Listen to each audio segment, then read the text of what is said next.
Bismillahirrahmanirrahim. Alhamdulillah Rabbil Alamin. Wassalatu wassalamu ala ashrafil anbiya wal mursalin wa ala alihi wa sahbihi ajma'in.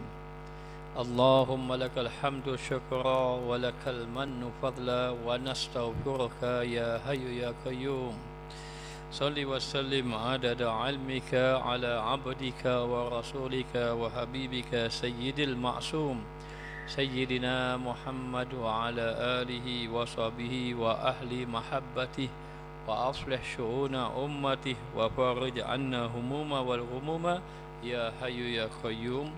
Wa sallallahu ala sayyidina Muhammad wa ala alihi wa sahbihi wa sallam walhamdulillah rabbil alamin. Rabbi shrah li sadri wa yassir li amri wa hlul 'uqdatam min lisani yafqahu qawli. InsyaAllah malam ini kita sambung balik mengenai berbakti kepada kedua ibu bapa. Berbakti kepada kedua ibu bapa adalah satu amalan yang amat mulia di sisi Allah Ta'ala. Allah Ta'ala berfirman, wa qadha rabbuka alla ta'budu illa iyyah wa bil walidaini ihsana. Dan sesungguhnya Allah menyatakan bahawa Allah telah menetapkan bahawa tiada yang berhak disembah melainkan Ia dan kedua ibu bapa hendaklah dia buat baik.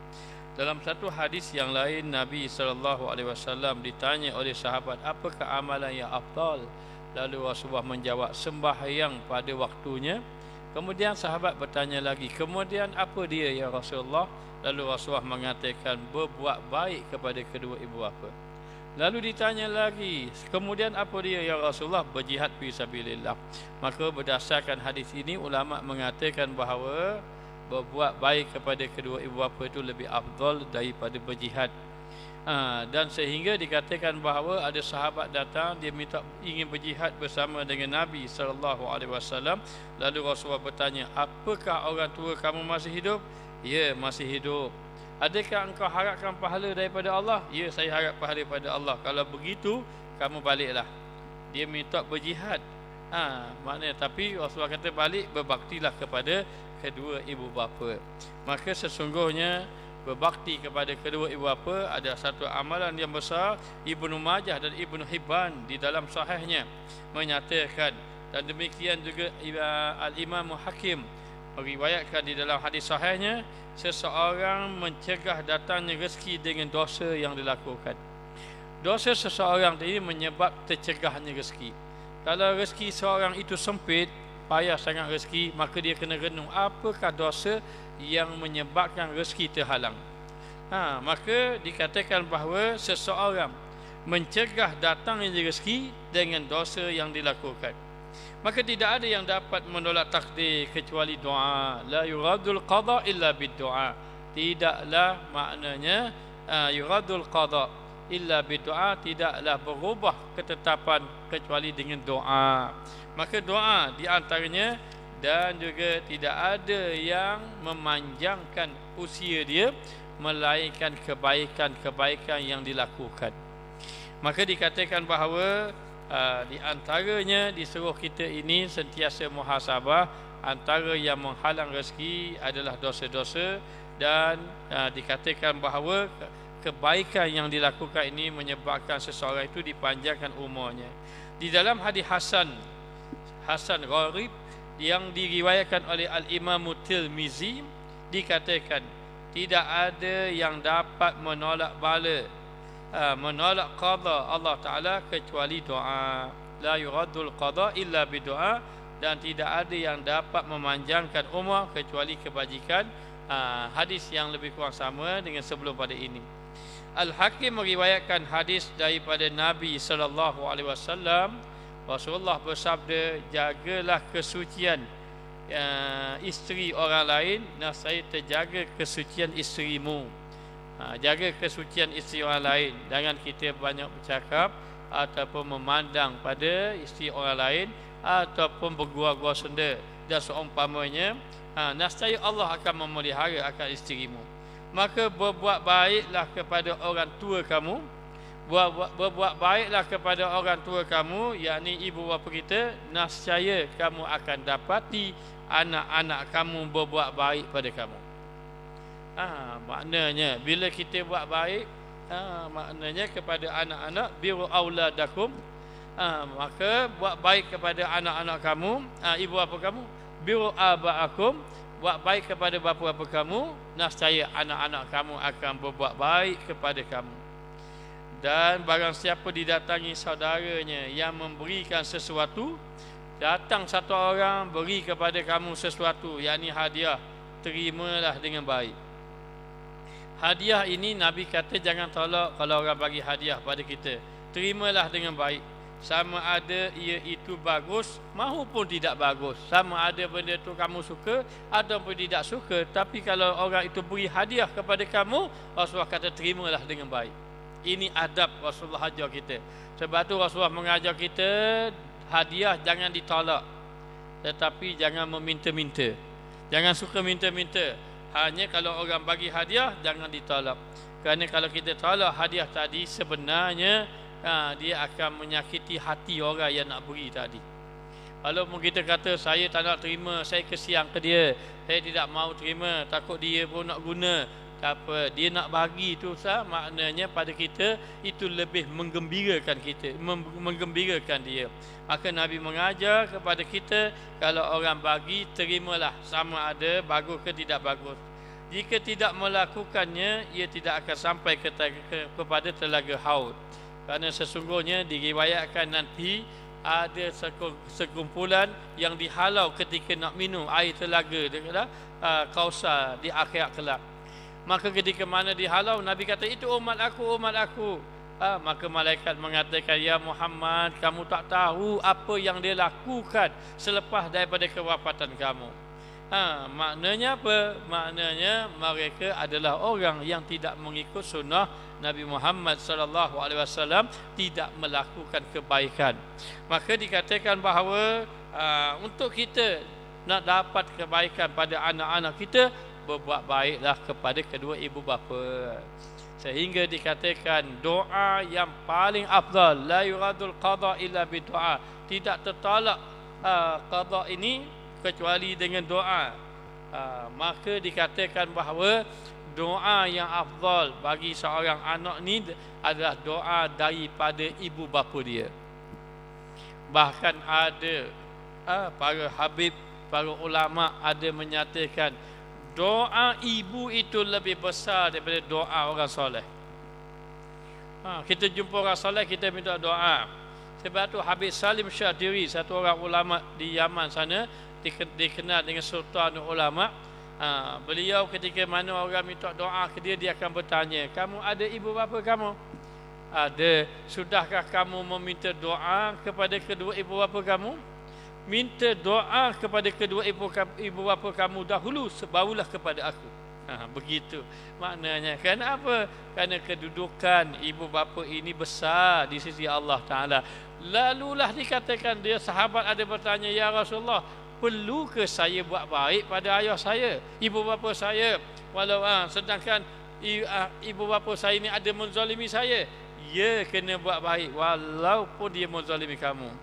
Dah bagaimana kalau ibu bapa saya tidak beriman? Ya, kamu kena buat baik walaupun ibu bapa tidak beriman. Begitu kedudukan. Allah Ta'ala beri kemuliaan kepada kedua ibu bapa. Maka binasa bagi orang yang mendahaka kepada kedua ibu bapa. Waliyazubillah. Maka Al-Imam Tabarani dengan sanadnya hasan meriwayatkan bahawa berbuat baiklah kepada kedua orang tua kamu, yakni ibu bapa kamu, jagalah kesucian. Nah, saya terjaga kesucian isterimu, katanya Nabi sallallahu alaihi wasallam. Kita jaga ibu bapa kita, maka Allah peliharakan isteri dan anak-anak kita. Anak kita, isteri kita terpelihara. Kita jaga ibu bapa kita, Allah berkatkan kehidupan kita, isteri kita dan anak kita. Dan lihatlah kepada orang yang mendahaka kedua ibu bapa, kamu tengoklah rezeki dia macam mana. Kalau rezekinya banyak, tidak ada berkat. Kalau rezekinya banyak, tidak ada berkat bagi orang yang mendahaka kepada kedua ibu bapa. Maka Al-Imam Muslim meriwayatkan hadis daripada Nabi Muhammad sallallahu alaihi wasallam. Rasulullah kata, tunduk kamu, tunduklah, tunduk. Maknanya yakni tunduk dengan rasa rendah diri. rendah diri. Kerana apa? Menyentuh tanah kerana kehinaan. Maka ada yang bertanya, siapa ya Rasulullah yang Rasulullah suruh tunduk ni? Baginda menjawab, orang yang mendapati salah satu ataupun kedua orang tuanya dalam keadaan tua, kemudian dia tunduklah, kemudian tunduklah, yakni menyentuh tanah. Maksud menyentuh tanah tu kehinaan. Orang ni kena kepala dia biar kena duduk ke atas tanah. Maksud dia kehinaan.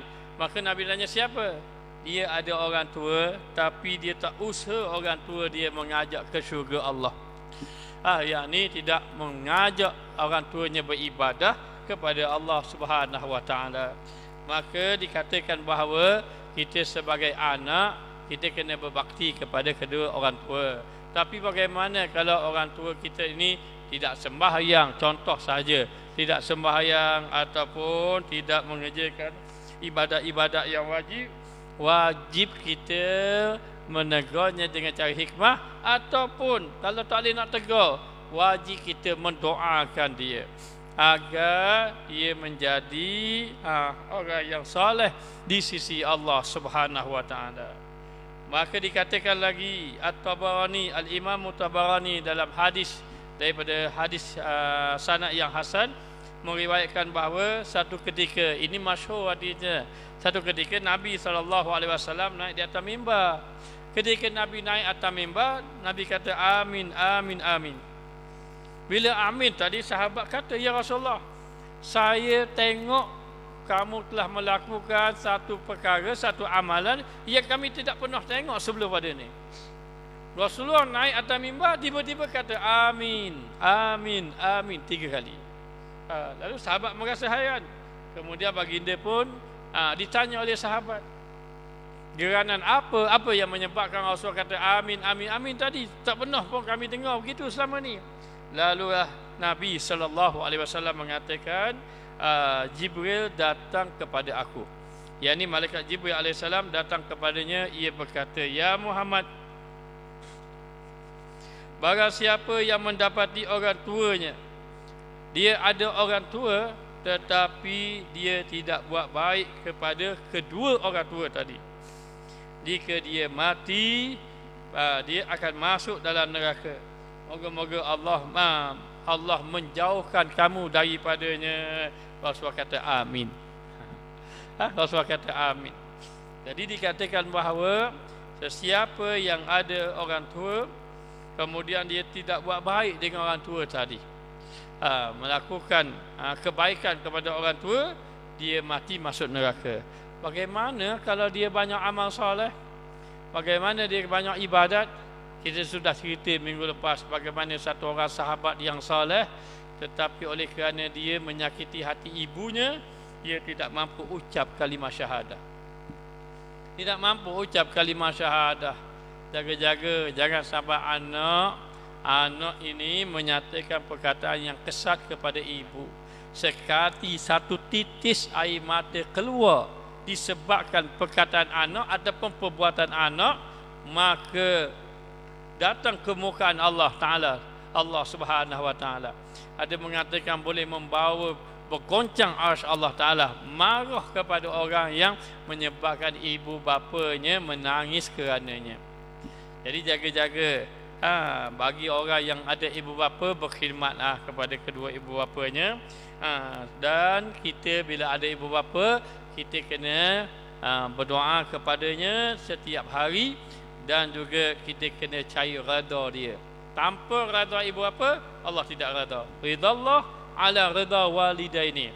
Redha Allah mengikut di atas redha kedua ibu bapa. Selagi mana kedua ibu bapa tidak redha, Allah tidak redha. Ibu bapa redha, baru Allah redha kepada sang hamba tadi. Lalu dikatakan bahawa Rasulullah, malaikat beritahu lagi, ya Muhammad, sebab Rasulullah kata amin 3 kali. Ya Muhammad, barang siapa yang masuk bulan Ramadan namun dia tidak diampunkan dosanya, dia akan masuk dalam neraka. Doalah kepada Allah semoga engkau dijauhkannya. Rasulullah kata amin. Dan malaikat Jibril lagi mengatakan bahawa Barang siapa yang ketika mana disebut namamu Rasulullah sallallahu alaihi wasallam tetapi dia tidak berselawat kepadamu, lalu dia mati dalam keadaan tidak berselawat dengan nama Nabi macam biasa saja. Dengan nama Nabi dan sebagainya. Sahabat Nabi, dia dengar ya Rasulullah, tengok tak tengok dia berdiri. Masalah nampak tak nampak jatuh nombor 2, dengar nama je. Muhammad Rasulullah, bangun selalu. Maknanya kenapa? Kerana terlalu mulia ta'zim kepada baginda Rasulullah sallallahu alaihi wasallam begitu. Jadi tak heranlah timbul maknanya ketika mana orang selawat pakat bangun berdiri belaka ni. Sahabat Nabi ini adalah golongan yang paling mulia di sisi Allah Subhanahu wa taala. Mereka pun bangun. Maka satu hari Nabi larang, jangan kamu berdiri ketika mana aku datang. Maka sahabat faham. Selang beberapa hari itu, esokkan lebih kurang begitulah, Rasulullah datang.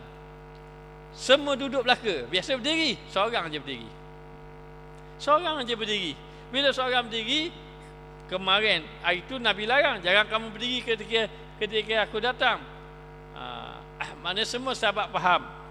Jadi tiba-tiba hari lain pula Rasulullah datang, semua tak berani berdiri sebab faham dah Rasulullah larang. Tapi satu orang berdiri.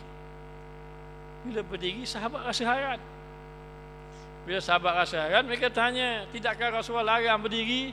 Dia kata, ya, larangan Rasulullah jangan berdiri itu sifat tawaduk Rasulullah. Aku berdiri ini kerana aku tahu kedudukan Rasulullah. Rasulullah ni mulia, sebab tu aku berdiri.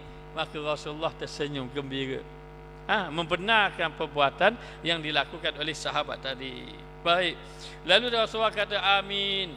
Jangan minta jauhlah, kata moga Allah jauhkan daripadanya. Maka Rasulullah kata amin. Sebab itu Rasulullah menyebut amin 3 kali. Antara 3 kali amin tu, yakni siapa yang ada kedua ibu bapa lalu dia tidak berbuat baik pada kedua ibu bapa, dia akan masuk dalam neraka. Minta dengan Allah Taala agar dijauhkan. Amin. Moga dijauhkan. Hadis ini diriwayatkan pula oleh Ibnu Hibban di dalam sahihnya, Al-Hakim, At-Tabarani dan lainnya. Hadis yang mengenai 3 tadi, amin tadi. Imam Ahmad meriwayatkan hadis melalui beberapa sanad. Salah satu sanadnya sanad yang hasan, menyatakan barang siapa yang memerdekakan seorang hamba perempuan muslim, ia menjadi tebusannya dari api neraka. Siapa yang boleh memerdekakan? Zaman Rasulullah ada hamba. Rasulullah tanya, siapa yang boleh memerdekakan hamba perempuan jadi tebusan api neraka, selamat dia daripada api neraka. Jadi kita tak ada. Jadi sahabat-sahabat yang tidak ada duit nak merdeka tu, tak ada bahagian mereka. Rasulullah mengatakan lagi, barang siapa yang mendapati orang tuanya tetapi mereka tidak memaafkannya, maknanya dia ada orang tua tetapi dia tak suka orang tua dia, maka Allah Ta'ala menjauhkan dia dengannya, dengan Allah Subhanahu Wa Ta'ala. Orang yang jauh dengan Allah, orang yang menyakiti kedua ibu bapanya. Al-Imam Bukhari dan Imam Muslim meriwayatkan bahawa seorang sahabat bertanya, ya Rasulullah, siapakah yang paling berhak untuk dilakukan kebaikan kepada dia? Siapakah yang paling berhak untuk diperlakukan dengan baik? Siapakah orang yang paling utama kita buat baik dengan dia? Rasulullah kata, ibu kamu. Selepas ibu siapa Rasulullah? Rasulullah jawab, ibu kamu. Selepas ibu tu siapa lagi? Ibu kamu. Ibu lagi 3 kali. Selepas itu siapa? Selepas itu bapa kamu. Bapa kamu. Maknanya apa? Kedudukan ibu itu tinggi di sisi Allah Subhanahu Wa Taala. Selepas itu barulah dikatakan bapa kamu. Maka di antara ibu bapa, ibu lebih utama. Lebih utama kita menghormatinya. Itu Allah Taala beri lebih kepada seorang ibu. Lepas tu isteri kita kena faham, kita kena muliakan ibu kita. Sampai masa nanti dia pula, anak kita pula kena muliakan dia pula. Begitulah keadaan dia. Maka dikatakan bahawa kedudukan orang yang siapa perlu kita buat baik, ibu kita. Sebab tu ada satu ulama, kalau kita ikut kenyataan ini, dia kata apa?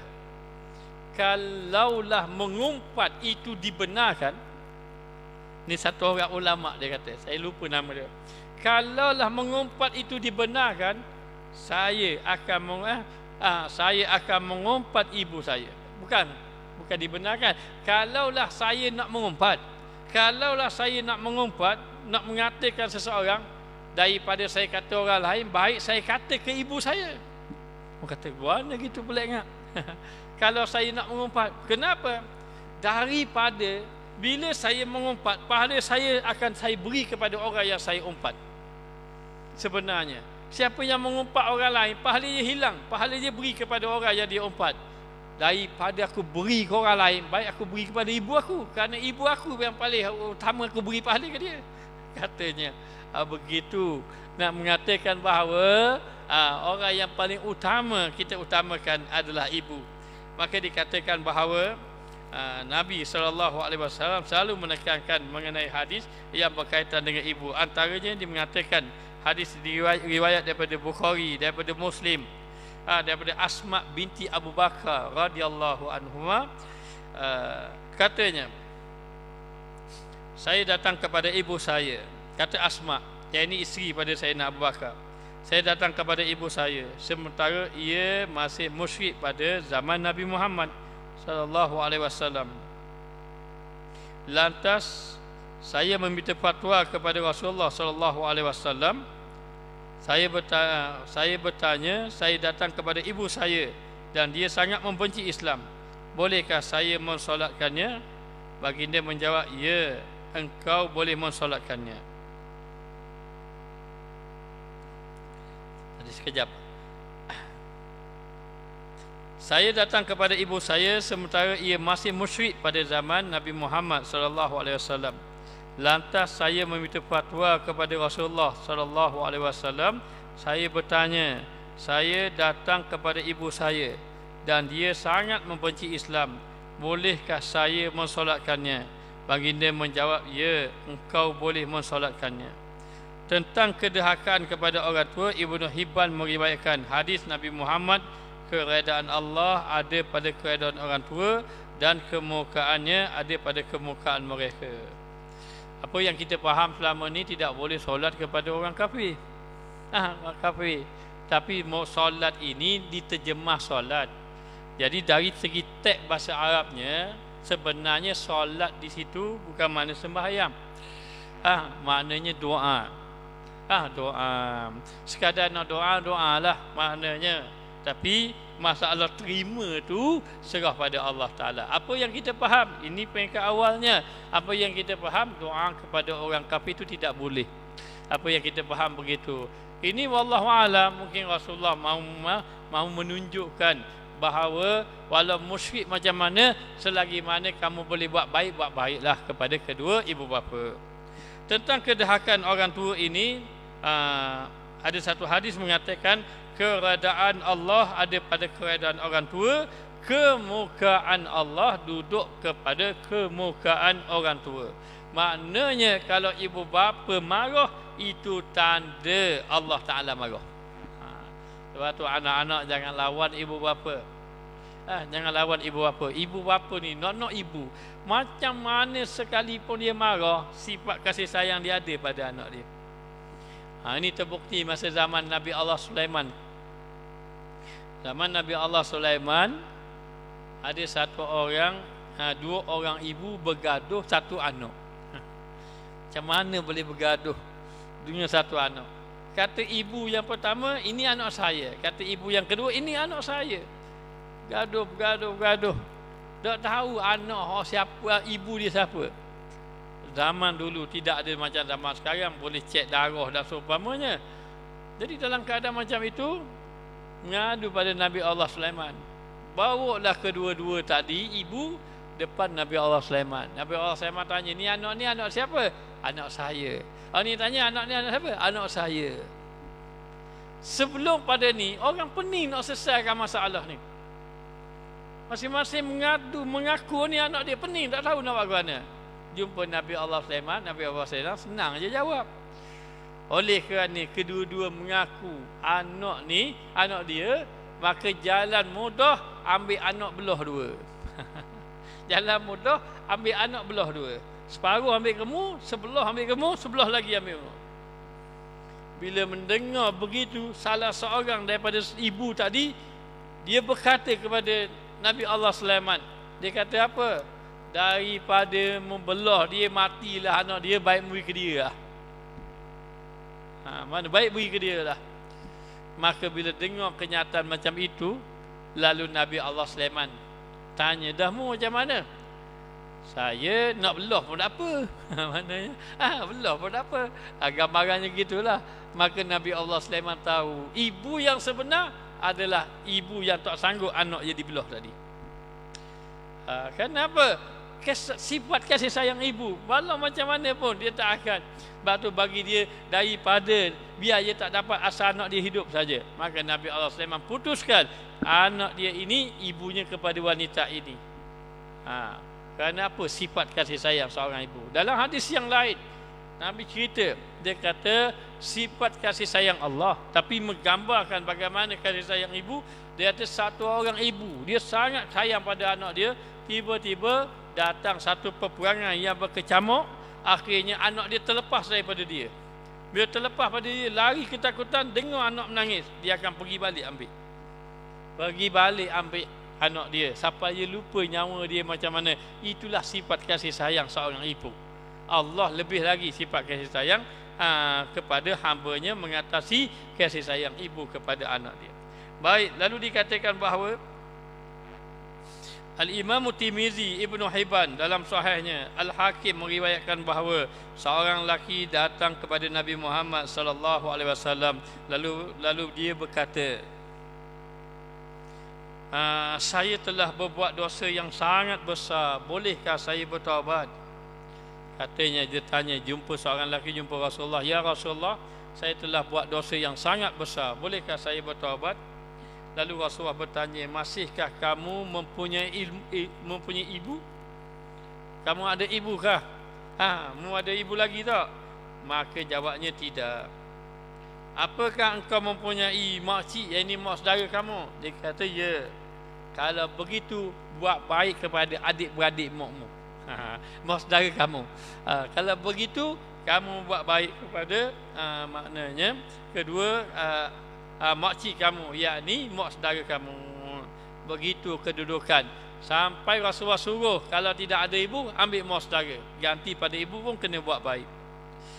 Sementara Abu Daud dan Ibnu Majah meriwayatkan bahawa seorang sahabat bertanya, ya Rasulullah, adakah sesuatu yang boleh saya kerjakan untuk berbuat baik kepada orang tua saya setelah mereka meninggal dunia? Setelah mereka meninggal dunia. Dulu saya pernah didatangi satu orang remaja. Beliau ini dia kata ada bersisih dengan ayah dia. Bila bersisih dengan ayah dia, akhirnya dia lari, lepas tu dia pun maknanya tak ambil berat ayah dia. Tiba-tiba ayah dia meninggal. Maka dia datang jumpa saya, dia mengadu, dia kata dia ini telah buat satu kesalahan. Kesalahannya bergaduh dengan ayahnya, sudah ayah meninggal. Adakah Allah Ta'ala mengampuni akan dosa saya? Dan bagaimana saya nak minta maaf dengan ibu bapa saya, dengan ayah saya, sedangkan ayah saya sudah meninggal? Ini pernah sahabat Nabi ada tanya, ya Rasulullah, ada sesuatu yang saya boleh buat kerja tak kepada ibu bapa saya setelah ibu bapa saya sudah meninggal dunia? Baginda kata, ada. Ya, ada. Yakni engkau mendoakan mereka, mendoakan kedua ibu bapa mereka, mendoakan keampunan bagi mereka, minta ampun kepada kedua ibu bapa. Setengah ulama kata berkhidmat, berdoa kepada ibu bapa selepas ibu bapa wafat itu lebih afdal daripada berdoa masa dia hidup lagi. Afdal lah kedua-dua, tapi lebih afdal lagi selepas daripada wafat. Maka kata Rasulullah, ada amalan yang kamu ini kira buat baik pada ibu bapa kamu walaupun sudah ibu bapa kamu meninggal, yakni kamu ini minta ampun kepada Allah tentang dengan dosa-dosa mereka. Yang pertama. Yang kedua, kamu penuhilah janji-janji dia, ataupun kehendak-kehendak dia. Dia pun kata kalau ada duit naklah, maknanya infak kepada masjid contohnya. Tiba-tiba ibu bapa kita meninggal, ayah kita pun meninggal, mak meninggal, tak kira lah, maknanya kita ambil duit, kita pun tunaikan hajat dia masa dia hidup tu, sebagai contoh. Dan kita sambungkan silaturahim yang tidak disambungkan kecuali kerana mereka, semata-mata kerana mereka, serta memuliakan teman dan karib mereka. Kita sambungkan hubungan silaturahim dengan sahabat-sahabat ibu bapa kita. Maknanya kawan-kawan baik kepada ibu bapa kita. Maka ini hadis riwayat daripada Ibnu Hibban. Orang itu berkata, betapa banyak dan bagusnya ini yang Rasulullah. Rasulullah kata, ya, kerjakanlah, buatlah. Katanya. Maka dikatakan bahawa Imam Muslim meriwayatkan bahawa Abdullah ibnu Umar berada di atas keda tunggangannya dengan bebannya, lalu ia memberikan serban yang melilit di kepalanya kepada seseorang. Tengah-tengah bawa Abdullah ibnu Umar ini anak Saidina Umar Al-Khattab. Jadi bila Saidina Umar Al-Khattab ni sahabat besar Rasulullah, jadi anak dia pun dia antara orang yang ada kemuliaan di kalangan para sahabat. Satu hari dia naik kedai. Atas kedai dia ada tunggangan dia. Tiba-tiba dia turun, dia beri serban. Dia beri serban kepada seorang. Dia pergi jalan-jalan, dia tengok ada satu orang. Dia pun turun, dia cabut serban ni, dia belik atas kepala orang tadi. Lalulah ada sahabat Abdullah ibnu Umar ni, namanya Ibnu Dinar. Ibnu Dinar pun kata, semoga Allah memberi kebaikan kepada kamu, wahai Abdullah ibnu Umar. Orang yang kamu lilit serban ni bukan orang Badui, kata dia. Dia kata, mereka ini orang-orang Badui. Mereka akan senang diberi dengan sesuatu walaupun sedikit. Dia memang dia suka orang Badui ni. Kalau orang bagi ke dia, dia sukalah walaupun dia beri sedikit. Tapi orang ni kan orang Badui. Abdullah ibnu Umar berkata, ya betul. Tapi kamu tahu tak sebab apa aku turun kedai, aku ambil serban aku lilit atas kepala dia. Mau tahu sebab apa? Sebab ayah dia ini orang yang cinta kepada ayahku Umar Al-Khattab. Ayah dia ni pecinta Umar Al-Khattab, maknanya orang yang suka kepada Sayyidina Umar Al-Khattab. Dan dikatakan ayah dia dah mati dah. Ayah dia dah mati. Ayah dia ni orang baik. Walaupun Badui, dia suka pada ayahku Umar Al-Khattab, maka dengan sebab itu aku buat baik pada dia. Maknanya kenapa hubungan Rasulullah suruh antara kamu buat baik kepada ibu bapa kamu ialah kamu berbuat baik dengan kawan kepada ibu bapa kamu. Maka ini pernah dilakukan oleh Abdullah ibnu Umar. Dan katanya Abdullah ibnu Umar, aku telah mendengar Rasulullah SAW bersabda, kebaikan yang paling baik adalah perbuatan anak yang menyambungkan hubungan silaturahim dengan sahabat ayah dia. Dengan sahabat ayah dia. Okey, ayah dia sudah mati, buat baik dengan anak dia. Kalau Saidina Umar sudah mati, maka buat baik ke kawan dengan Saidina Umar. Begitulah gambarannya. Maka di dalam sahihnya Ibnu Hibban meriwayatkan hadis daripada Abu Baudah radhiyallahu anhu, katanya ia datang ke Madinah. Abdullah ibnu Umar lalu menemuinya. Abu Baudah ni datang ke Madinah. Abdullah ibnu Umar. Siapa Abdullah ibnu Umar? Anak Sayyidina Umar Al-Khattab. Dikatakan ibadat dia mirip macam Nabi. Kalau Nabi rokok begitu-gitulah. Orang kata mu nak tengok bagaimana Rasulullah semayang, mu tengok pada Abdullah ibnu Umar. Mu tengok bagaimana dia buat, begitulah macam dia ikut Rasulullah. Maka Abdullah ibnu Umar ni di antara sahabat yang masyhur kesolehan dia. Lalu Abdullah ibnu Umar ni menemui Abu Dardah.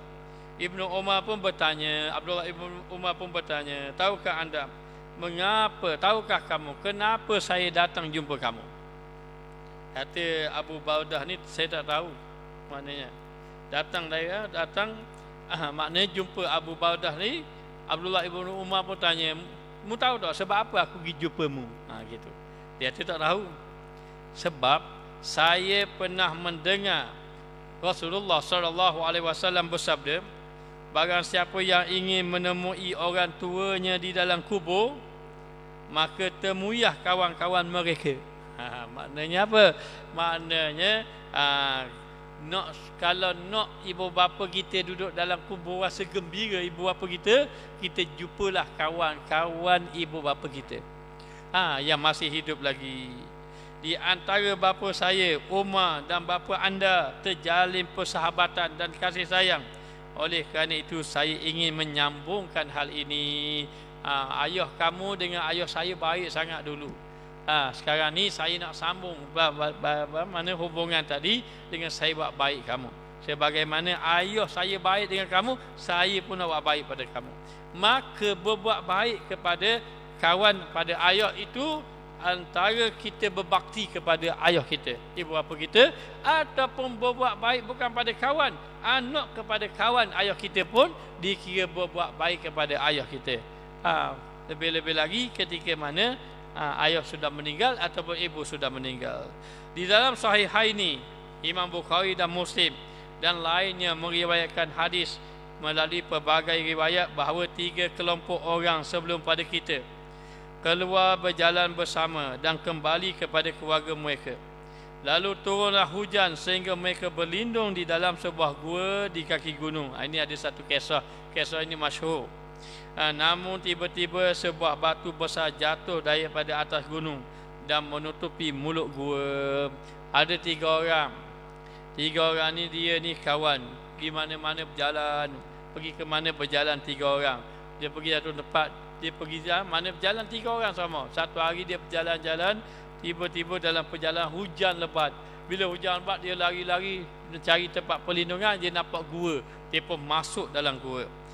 Masuk dalam gua. Tengah masuk dalam gua, hujan lebat, tiba-tiba ada batu besar jatuh. Jatuh batu besar tu atas jatuh tadi, kebetulan dia jatuh tu betul-betul tutup pintu gua tadi. Maka duduklah dalam gua tadi 3 orang tadi. Tengah duduk dalam 3 orang tadi dalam gua tadi, tengok pihak batu besar tutup mulut gua tadi, tolak-tolak tak boleh. Akhir sekali dia pun duduk 3 orang tadi. Lalu salah seorang daripada mereka pun berkata, tidak ada dapat menyelamatkan kita. Tak ada dah kita nak selamat. Tak ada jalan lain dah. Doa je. Berdoa saja. Dan kita kena sebut amal soleh kita. Berdoa dengan amal soleh ataupun dipanggil bertawasul dengan amal soleh. Ini hadis sahih. Maknanya maka kita tidak boleh tolak tawasul. Hadis sahih, maka tidak dapat dengan amal, antara amalannya dia kata saya telah buat baik kepada kedua ibu bapa saya, kepada ibu saya. Maka kalau benarlah Allah terima, tolonglah. Tiba-tiba batu tu terbuka. Terbuka sedikit. Wallahu a'lam. Kita sambung akan datang.